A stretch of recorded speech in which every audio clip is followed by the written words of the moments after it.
संगम नगरी प्रयागराज में लेटे हनुमान जी का जो कॉरिडोर बन करके तैयार होने वाला है, उसकी एक झलक मैं आपको आज दिखाने वाला हूं कि किस तरह से इसकी तैयारियां चल रही हैं।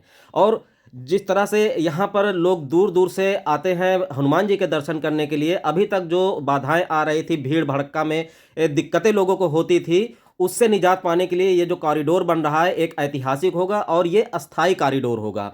और अभी तक तो एक ही रास्ते से एंट्री रहती थी, लेकिन अब ये कॉरिडोर बन करके तैयार होगा तो वहाँ एंट्री एक साइड से रहेगी और एग्जिट दूसरे साइड से रहेगा। और अंदर का जो भव्य नज़ारा होगा, जो व्यवस्थाएं होंगी, उसको देख करके आप दंग रह जाएंगे। इस तरह से यहाँ पर काम चल रहा है, दिन रात काम चल रहा है और माल मटेरियल लगातार पहुँच रहा है और अधिकारी जो पीडीए के हैं वो अंदर रह करके दिन रात काम चला करा रहे हैं, ताकि समय सीमा जो दी गई है एक 2025 के कुंभ मेले को लेकर के, उससे पहले इसको तैयार किया जा सके।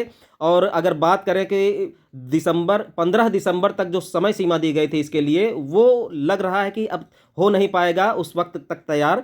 और अभी अधिकारियों से मौखिक रूप से बात की गई तो उसमें ये उन्होंने बताया कि 15 दिसंबर तक का जो समय दिया गया था, उसमें जो बाढ़ आई थी बरसात के समय में, तो उसके वजह से काम रुक गया था, तो लेट हो गया है। और अब जो समय जो दिया गया था उससे आगे बढ़ करके ये 5 जनवरी तक ये तैयार होगा और 5 जनवरी तक इसको अंतिम टच दे दिया जाएगा और ये चालू भी हो जाएगा। इस तरह की बातें बताई गई हैं। तो आइए चलिए यहाँ की जो अंदर की तस्वीरें हैं वो भी मैं आपको दिखा रहा हूँ कि किस तरह से काम चल रहा है। ये धानुपुर धौलपुर के पत्थर हैं, लाल पत्थर, इसी को यहाँ पर लगाया जा रहा है, इसी से पूरी नक्काशी की जा रही है। जमीन से लेकर के ऊपर तक, दीवारों तक इसको लगाया जा रहा है और ये लेआउट बनाया गया है पीडीए के द्वारा इस कॉरिडोर का कि इस तरह से बन करके तैयार होगा पूरा नज़ारा। और जब बन करके तैयार होगा तो देखने लायक होगा। जो भी पर्यटक बाहर से आएंगे उन्हें किसी भी प्रकार की यहाँ पर दिक्कत नहीं होगी हनुमान जी के दर्शन करने को लेकर। और इस वक्त यहाँ पर रात दिन लेबर, मजदूर, कारीगर, टेक्नीशियन,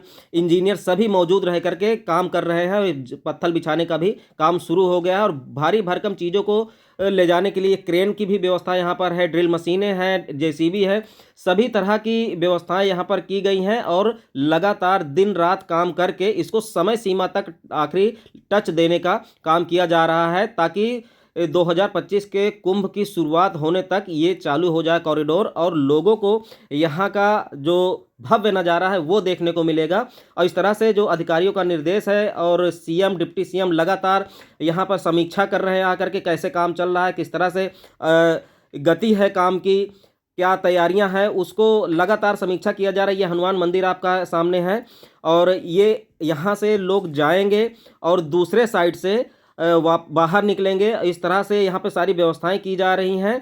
और देख सकते हैं कि किले से लगा हुआ है पूरा, ये बाहर का नज़ारा है। ये एक साइड आप किले देखिए, किला है और सारे माल मटेरियल भी बाहर गिराए गए हैं ताकि लगातार यहाँ पे काम हो और काम रुकने ना पाए। ये एग्जिट पॉइंट है। अभी तक यहीं से लोग मंदिर में अंदर जाते थे और उसके बाद यहीं से बाहर निकलते थे, लेकिन बन जाने के बाद ये कॉरिडोर एक साइड से अंदर जाएंगे और दूसरे साइड से बाहर निकलेंगे और भीड़ भाड़ से किसी भी कोई दिक्कत नहीं, किसी भी श्रद्धालु को कोई दिक्कत नहीं होगी। इस तरह की व्यवस्थाएं यहाँ पर सुगमता से की गई है ताकि आसानी से लेटे हनुमान जी का लोगों को दर्शन मिल सके।